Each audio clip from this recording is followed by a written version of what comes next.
নিজৰ ভাইটি ভণ্টিক সকলোৱে ক'ব লাগিব যে আজি আমি এপইণ্টমেণ্ট লৈ আহিলো আৰু অহা 2 দিনত মামাই নতুন এডভাৰটাইজ দিব, গতিকে আমি দৌৰা কাম চলাই থাকিব লাগে।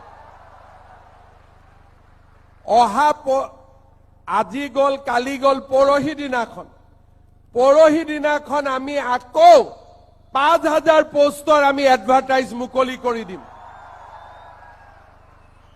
তাৰ মানে অসমত নিযুক্তি চলিয়ে থাকিব।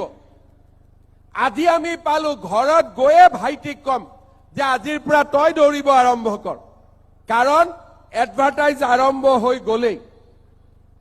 আমাৰ বন্ধুসকলক কম, যিসকলে নোপোৱা বুলি দুখ কৰি আছে, যে তহঁতি চিন্তা কৰিব নালাগে, আকৌ পোষ্ট ওলালে আকৌ চেষ্টা কৰিব লাগে। আৰু অহাবাৰ ইলেকশ্যনৰ পিছতো 1 লাখ গৈ 2 লাখ পাই যাবগৈ।